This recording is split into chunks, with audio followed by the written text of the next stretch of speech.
Welcome to the Legends Behind the Craft podcast, where we feature top leaders in the wine and craft beverage industry with your host, Drew Hendricks. Now, let's get started with the show.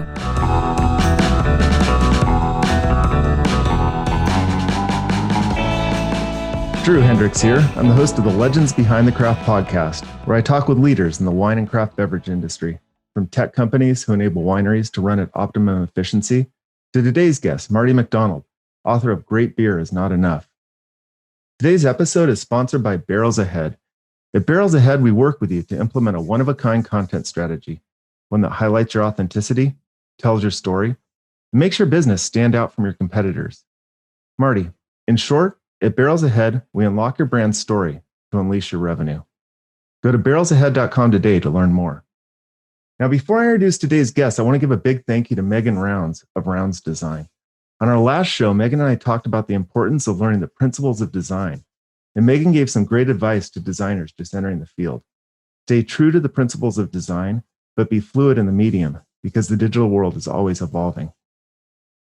Super excited for today's guest. Today, I have Marty McDonald, author of Great Beer is Not Enough. Now, in my mind, this book might be the definitive guide, or playbook, if you will, showing craft brewers how to leverage digital marketing to create buzz about their brand and ensure that all their hard work pays off. In this book, which is available on Amazon, Marty draws from his years of experience at Bad Rhino. Bad Rhino is a nationally recognized social media company, which he co-founded back in 2010. Welcome to the show, Marty. Hey, it's great to be here, and I'm looking forward to it. Thanks for the great intro, Drew. Really looking forward to have you here. So tell us and your listeners a little bit about yourself. Sure. So I feel every time I talk about my background in digital marketing, I feel like a dinosaur a little bit. I go back to 2002, where I started out and was doing a lot of stuff on my own to help myself in my headhunting career, and wound up stumbling into Google AdWords, AdSense, whatever it was called at the time, by my brother. My brother was getting into it, and he's like, "Do you ever see this?" And I wasn't really sure what it was, and I started to play around with it. He started to play around with it, and next thing you know, I just became enamored with it, and I started, using it in different ways, and it helped my current business, which was recruitment and headhunting at the time. Then moving into affiliate marketing and making a couple bucks on the side. Then that morphed into like a small consultancy, a side hustle, doing websites and other early forms of digital marketing, email marketing, a whole bunch of stuff. And eventually 8 years or so later, in 2010, founded an agency called Bad Rhino and been going at it ever since. Amazing. And you work with a lot of breweries. Well, given you've written the book on it. Yeah. We started working with breweries and craft beverages, and we've done a lot in the food and restaurant and bars as well over the years. But we started working with breweries back in 2014. And it was interesting because at the time, 7 years ago, when you looked at everything, they were looking for inroads into digital marketing. And the big players had, solid presence, kind of well known, had really good things. But some of the other ones that were even quite large just didn't really understand how they could leverage it. And we started working with a couple breweries, one big one in particular. And once we started working with them, we realized, wow, a lot of these little guys really need some help. And that's why I paused. We took a pause. We just didn't want to run out and take on anyone. We wanted to kind of distill what we learned by working with a larger brewery and put it into a format that we could make work for smaller breweries. And during that process is when I wrote the book, just to kind of get that out there. Now, I appreciate you calling it like a definitive guide. And I've gotten great feedback like that. I don't know if I would call it a guide. It's like a giant business card written in a way to educate people on who we are. But there is some stuff. I mean, if you do read it, there's some good framework in there that you have to understand. Well, you're being a bit modest because each page has a tip that I took. I had something that I took away, reminded myself of. And it's so important. What I would say for the small craft brewer that's just starting off, it all starts in DIY. They try to just ramp up their business together. But the tendency is to like go in alone with the marketing as well. And one of the things that this book talks about is some of all the key, all the facets of marketing that they might not be aware of or have the skill set to. What's one of the biggest mistakes you see that these craft brewers who are starting to DIY their marketing from the outset? Yeah, 100%. So one really interesting thing, Drew, that wound up happening about a week and a half ago, actually, is like I felt like I was going back in time a little bit and talking with a newer brewery. I think they've been in business about 2.5, 3 years. And they, even through the pandemic, it was actually kind of a good thing because they could just do takeout and stuff like that. And it actually worked out well of them, according to the owners. But what was fascinating is they started off, so they have a basic website, right? But they were concerned that they weren't ranking for anything and they couldn't be found on like Google Maps and Google My Business. And it's interesting is when you use like a Squarespace or a Wix, Weebly, or something simple for your website that's out of the box, right? There's nothing wrong with that. Let me just pause there. There's nothing wrong with starting out, getting something up so that you have something that you can use and you have, a website that's functional. Sure. As our mutual friends, Ian Garlic says, version done is better than version none. Exactly. And there's nothing wrong with that. I think people take the wrong impression when I say like, hey, you really need to move off Wix. You really need to do this. And the reason is like, as much as they keep saying that they're improving it, and we've done a lot of work with those platforms just to get people up and running when they're startups and money's tight and they're trying to get something for like 3-4 months and then move something in. There's nothing wrong with it. But what this brewery was saying was, we don't seem to be ranking anywhere. We don't seem to be doing this. Our website's been up for 3 years. And it's just because they're formulated to have the basics, and they're formulated to, kind of get you over that hump at the beginning. But when it comes down to like ranking organically or when those websites are being crawled by Google for search, like if someone gets off a plane and says, hey, Google, to Google, and it's like breweries near me right now, because they don't know the area, you want to be popped up and be first and foremost. So when you do it yourself and you don't understand the basics of some web design aspects, as well as, looking at things to be ranked for certain terms or beers or whatever, that can hinder you. And that's where I see most of the time the DIY stuff goes kind of awry, is that more people are looking at like an omni-channel approach to their marketing. So you can build as a brewery a pretty good Instagram following. It's beer, right?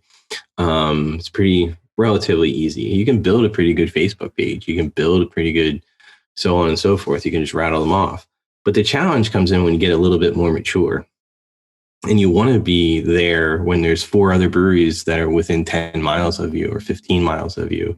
And you want to be top of mind. You want to get some additional drinkers or people that want to try your beer and be known in that area. And that's where I see the biggest mistake happening, is like the DIY. It works for like the short term and in the beginning, and you can actually see some success. But once you want to get some real success, it becomes a challenge because you set up everything basic, and now you need to go to the next level. And next level, is an investment for sure. Oh, that makes sense. Yeah, absolutely. I mean, a lot of those smaller sites, they don't have that proper schema markup so that you are found locally. But like what you just said, if you talk to a brewery, there's like the proper schema markup and how the foundation for all your keywords is set up and make sure everything is siloed appropriately, like they're going, but like I understand exactly what you're saying because you see it all the time. And what I tell everybody is, get started, get what you need up, but then immediately start planning for the next phase, because the next phase is going to happen sooner than later.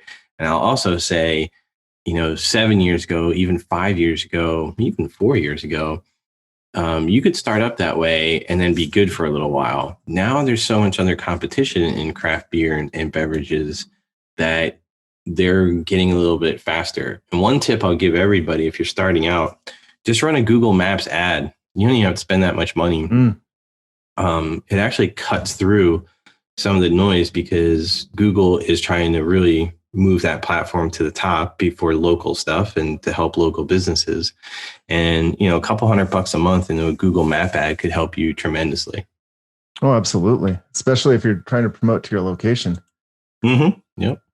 Now, for anyone running a Google ads, are the map ads available nationwide?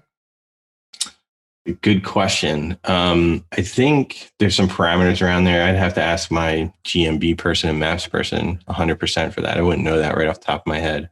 Yeah, I think it's definitely something to check, and it is available in more and more areas as we It's changed so much over the last 6 months. That's why I don't want to put it in writing, so to speak, on a podcast. It's almost changing weekly. So definitely check, and absolutely those maps ads, if you can get them, do them for sure. Yep. What's another, so going forward, the other part about the book that really resonated with me was you had a little quote there talking about how advertising used to be all about the message and the message resonating. Now it's about the conversation. What advice would you give someone to make sure that this conversation evolves? Yeah, that's a great part to pull out of that, because social media is exactly that. So if you're just focusing on social, I think a lot of breweries do a good job in creating conversations around their beer. I think it's, again, I'm going to say it's easy, but you have to plan it a little bit. But the one thing that most of them forget to do is ask for the sale, right? And once they kind of get there, they're like, all right, well, we need this and we want to sell it, but we're just continuing that conversation, right? So they do a really good job of making it fun, lighthearted, entertaining people, but they never go to that next step and go, oh yeah, we want to sell some of this. So ask for the sale, right? So when you're planning your conversations out there, say you can new beer, great, put it out there. And now you have like a teaser post where the conversation starts. But the key is moving them from that conversation around the beer and what it tastes like or what was made from and all that, moving them into the part where they're going to buy it, right? And sometimes it can be a little tricky, and that's why you need to plan it out more in advance.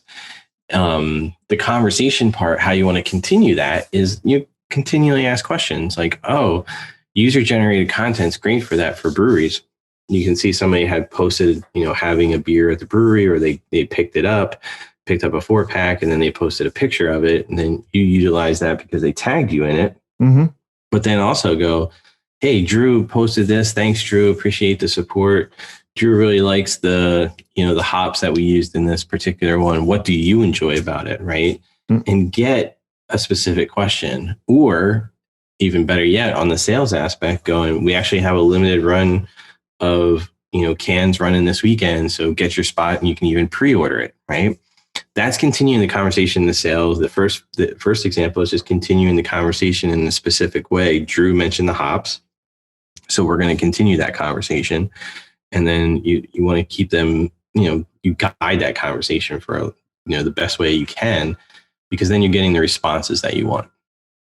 Absolutely. It's almost in marketing we call it like going down the funnel and treating the conversation as a funnel. And you're absolutely right. Too often breweries get stuck at that top where they're just talking about the beer and they're talking about the pictures, and they're not really actually furthering that conversation down to where they're going to buy.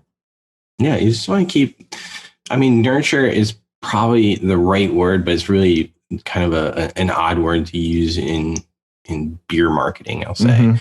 Is you can nurture them other ways, but like on social and having a conversation is just guiding them a touch so that they go, oh yeah, all right, no, that makes sense. And then they're already putting themselves in there like, oh yeah, well, I do want this beer, and they only have 104 packs on Saturday, so I better go get this, right? Oh, absolutely. Now, I know you work with a lot of craft brewery associations, and you present. What have these meetups taught you when you get all the brewers together and you're teaching them and talking? Yeah, no, 100%. Like, a couple of the things, that come out of the relationships is just being there. It's one of those things where people forget sometimes that people want to work with people that they know, right? So going to those events, they're not marketing events. They're all about beer. And I learn a ton in being there and just, getting involved and donating, in a good way, kind of my time, right? And when I say donate, I don't mean like I'm just going hat in hand going, oh, well, let me teach you about this. But I learned so much from hearing about different brewery processes and how breweries get started and so on and so forth about that process. And then, just giving them a little bit of wisdom in terms of marketing, just, hey, you might not have been thinking about this, but you might want, to do this. It's been great. I mean, it's just paid back in so many different ways.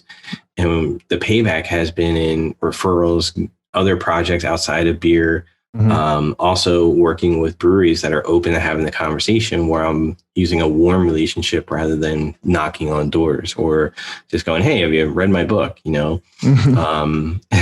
So like that part of it's been fun. And I've gotten to go to events in Florida, North Carolina, Virginia, Pennsylvania, where we're based, New York, New Jersey, Maryland, out in Colorado, and California. And all of those things, it's, you learn like through the craft beer community, like how good it is. Number one, I think it's one of the coolest small business type ideas, because they do a lot in the community and they provide jobs. They're very environmentally focused for the most part. And they also bring people together. So there's a sense of community around that. And I love it. So getting to go to all of them and just being the marketing guy every once in a while is just kind of fun, because I learned so much. And then, it's led to other business and learning more about the beverage industry and some of the challenges that they have within, within government affairs and the like has been just eye-opening and a heck of a lot of fun. Because we get to drink beer too. Oh, absolutely. Oh, that's awesome. How, so yeah, the last year, did any of these events turn virtual, or were they just paused? Oh, yeah. All of them. Well, a lot of them are paused. Many of them have brought back like a virtual, event in the past 6 to 8 months. I would say since about August 2020, they just, many of them pushed to have a, have a virtual event of some sort. Yeah, but the majority of them were canceled and still canceled now. We're in the end of March of 2021. Just kind of moving forward and see, see kind of what comes out of this. But I see some more things kind of popping up, and it seems like we're moving in a direction. It looks like fall. And hopefully, a lot more will happen, and it'll be fun to get back together, because they were always fun. Everybody drinking beer, sharing beer, telling stories. Oh, yeah. It's a good time.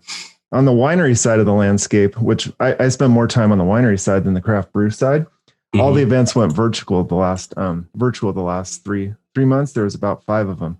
And when you talked about the importance of actually being there and experiencing it and having those conversations, and I'm not saying that the virtual format, they didn't do an excellent job. Many of them were exceptional with the presentations, but I did miss that the hallway talk, the trade show floor, the happy hour that just wasn't there, that we would experience when they were live. And thankfully, it looks like a lot of them, they are rescheduled to be live back in 2021 or 2022. Yeah, let's hope so. So when you're not marketing craft breweries, and I know you love golf. Yes, that is true. I try and play about as much as I possibly can. And I was on your podcast a few months ago, and you talked about this golf bag. When we were in Durango, you tested, and you were thinking about buying, but you weren't quite there yet. Yeah, and I haven't gotten it yet, but it's coming up close on the list. So what I did in the beginning of this year was every time that I'd make a certain sale for our company or hit a certain goal this year, I rewarded myself with a golf item. So the last thing I just bought was I got fitted for a new putter.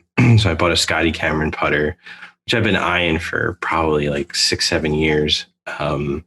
I've had the same putter since 1989, which I bought with my own money when I was 14 years old, and went to Modell's, which is a sporting goods store, and I bought it off the rack for like $18. And I was just like, I had other putters throughout the years, but I would always just come back to that one. And it's very simple. JC Sneed mallet, or it's not a mallet putter, it's just a blade. And I loved it. I always played well with it. And then even when I would get a new putter, I would always buy like a I wouldn't say it's not cheap, but at the same time, I was only spending like $100, $60, just testing other ones out. And then I would trade them in because they just didn't work. And I'd go back to the old one. So finally, about 2 years ago, I started playing around with like nicer putters. And I was like, whoa, this is totally a different feel. Like they're weighted, you can get fitted for them, see where you hit on there. And so I finally bought that. And that was a nice little investment. And then I have one more, and then I'll probably get the bag. I already have the bag designed. So it's all just ready to go. As soon as I hit another goal, then I'll get that bag. It's nice. That's great. What bag company is it? It's called Vessel, Vessel. They do all sorts of leather goods. Oh, I got to check it out. So they also do a lot of pro bags too. Oh, do they? Okay. Yeah, I mentioned Marty and I, we met a couple times in Durango for a mastermind trip, and where we talk shop, and it's a meeting of some of the top agencies run by Jason Swank. And that was where that was actually where I first met Marty back in Atlanta. That's right. So based on kind of the conversation on social media, where we are today, what advice would you give a craft brewery on what they can implement tomorrow, or what they should be starting to implement? Yeah, that's a great question. I think one of the first things I would tell any brewery getting started, or let's just call them under 2 years old, is 100% need to be focused in on creating some sort of schedule for their content. And the reason is there's twofold. One is smart. That's number one. Number two is a lot of times when we would walk in to say they were looking for help, like what you find is a mess. Like it's even if they have one person doing the marketing, they just have no idea like where stuff is going, what things are happening. They have a plan for like a release schedule. They have a plan for a couple other things that are going on around the beer and in the brewery events, but never had like a marketing schedule. So it doesn't have to be complex, but your marketing should follow a pattern, and it should follow some sort of result that you can measure. Doesn't matter whether you're just looking for likes, whether you're looking for whatever. So that's number one, just start doing that. Number two, what I would say is, even if you're just starting out or, under 3 years old, is look at different versions of paid advertising, not just on social, but in digital as a whole, and start to leverage some of those things, even if it's small budget. Like we were just talking about earlier in the podcast, $100, $200 a month on Google Maps, if it's available to you, could go a long way for your brewery. And people shy away from that not because they're spending a couple bucks, but they just don't know how to do it. And, I would always recommend hiring a professional, because, you wind up getting, if you're doing it and you don't know what you're doing, you're not going to be able to measure those results and look at it. For some breweries, doing that small maps ad might be perfect. Others might be spending $200 a month on Instagram ads, might be better. And it's hard to necessarily say. It depends on your location, depends on the type of brewery you are, and it depends on what your goals are. I know it's to move more liquid, but at the same time, you could have some other things that are going on that might be beneficial to run those paid ads to. So that's where I would start. And the last thing is don't forget about email and text messaging. Like, just don't. They're going to be your biggest things, especially, God forbid, if there's another change in like pandemic. The breweries that we were working with that had taken our advice, that had built email lists and built a way to communicate via text, they were in the best position when everything got shut down. And they were able to communicate with their clientele, communicate with their community, let them know any updates. But more importantly, they were able to make sales really quick. They could shift. So always be building an email list and a customer list via email and text is a huge thing. That's great advice. How about a brewery that may be 10, 15 years old, that is already has a presence, but maybe needs to reinvigorate that presence? Sure. I think where a lot of times I've run into that, where they're reluctant to go that next level on the website. So they built their website, and they got out of the, Wix and Squarespace world, and they built their, first WordPress site. And let's just say it was 10 grand. and perfectly adequate and good. But now they're further down. They're a bigger brewery. They're making money. And they're a little reluctant to spend the $25,000-$30,000 for a really good interactive website because they think they don't need it. And in some cases, they don't, right? But in other cases, it's part of your brand nowadays, right? Like that's like a huge part. And then they'll spend, say, $30,000 on a video shoot, that showcases their video or their brewery beautifully on video. And you go into a 10-cent website, right? Yeah. Well, you know what I mean? Like it doesn't match. And, you don't have to spend a ton and always update it. But websites, as long as you build it on the right framework and you have a good person running it, whether it's an agency or somebody in-house, that website and that framework can last you a long time if you put some time and effort into it. And you don't necessarily have to drop a big number every 2 years on a new website like some companies have to. But for a brewery to have like a basic solid website, and then they go into that next level where they're in like 10 different states and they're doing production everywhere. And then they have these great logos and great labels and great video production and really good social media. And then you go to their website and you're like, whoa, like this has, it feels antiquated. And that's one of the common things that I see where there's a reluctancy to do that. But then the other side of it goes back to the communication piece, like email more, just email more. You'd be surprised like how well that'll work and how well it's received. Text a few more times.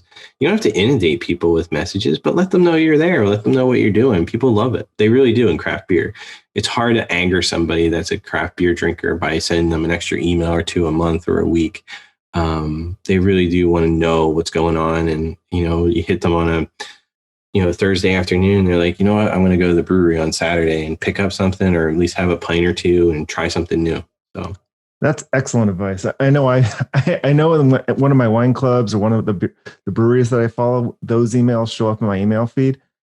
It's a welcome message and a welcome distraction from whatever I'm supposed to be looking at. So they do resonate pretty well with me. It really does. I mean, it's so funny is like,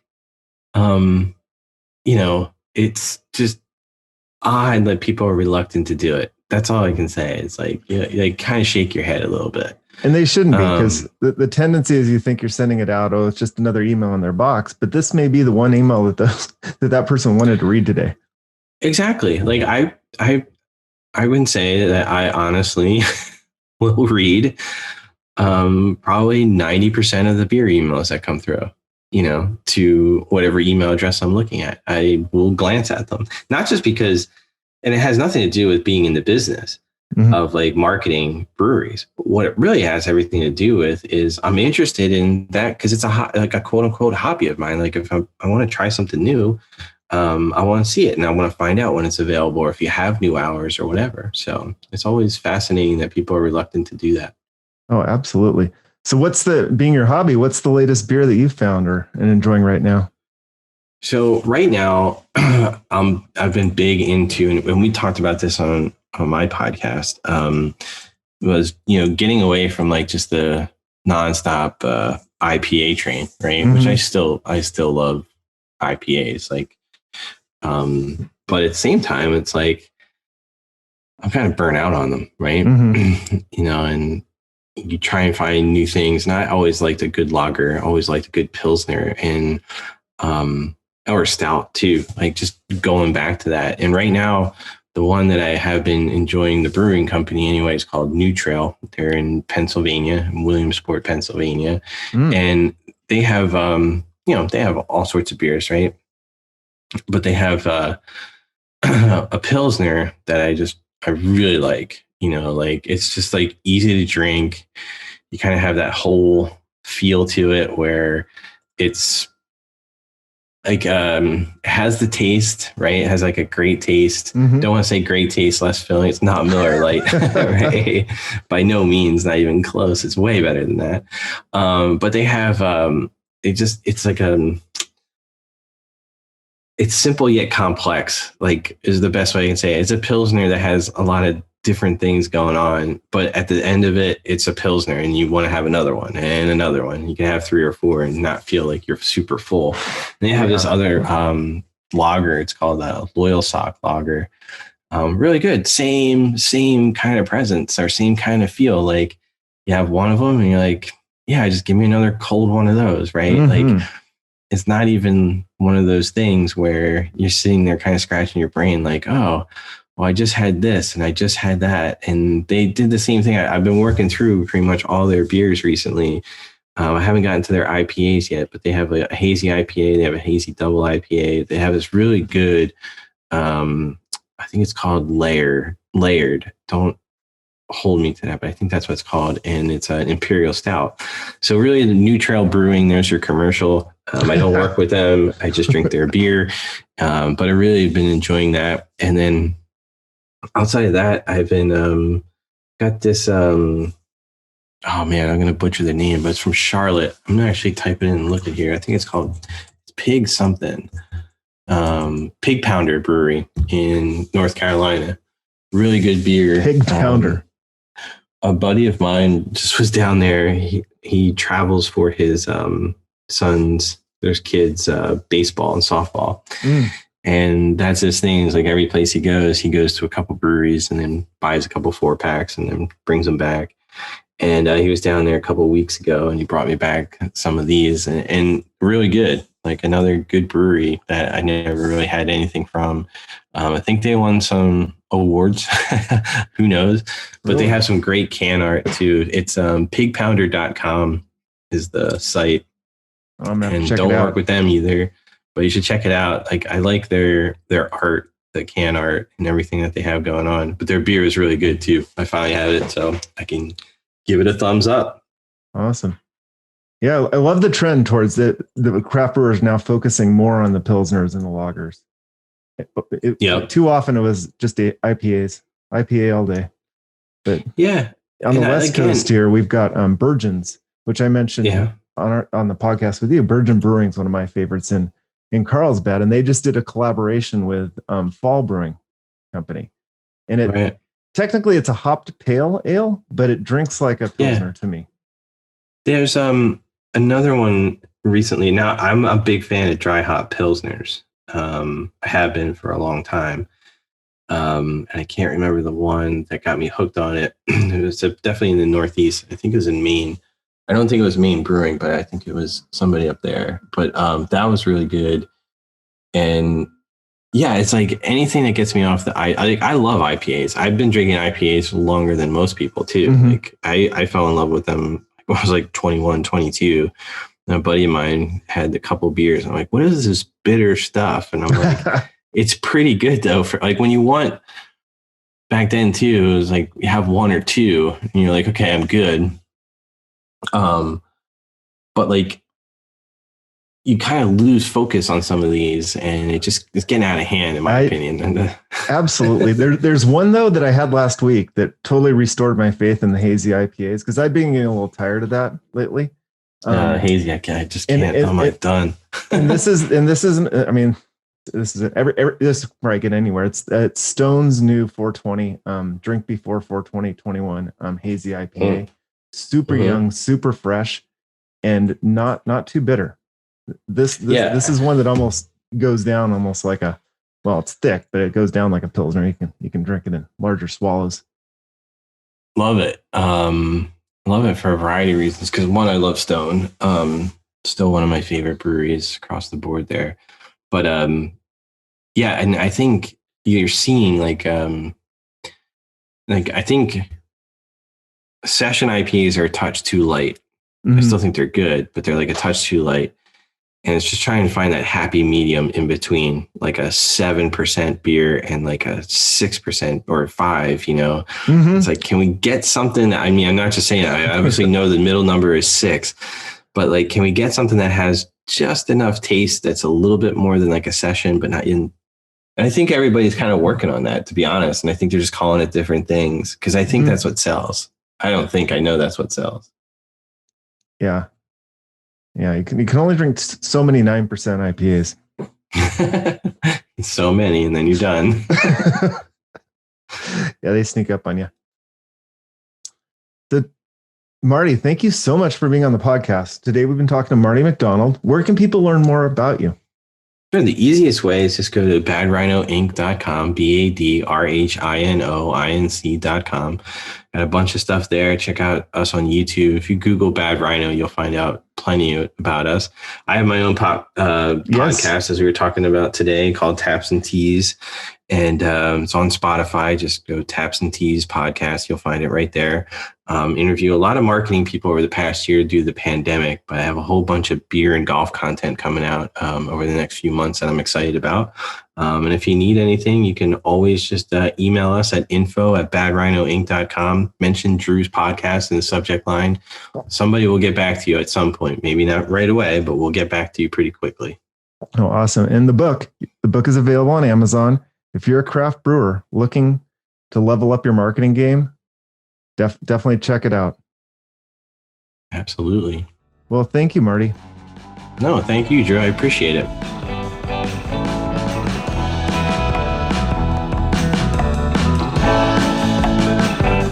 Thanks for listening to the Legends Behind the Craft podcast. We'll see you again next time, and be sure to click subscribe to get future episodes.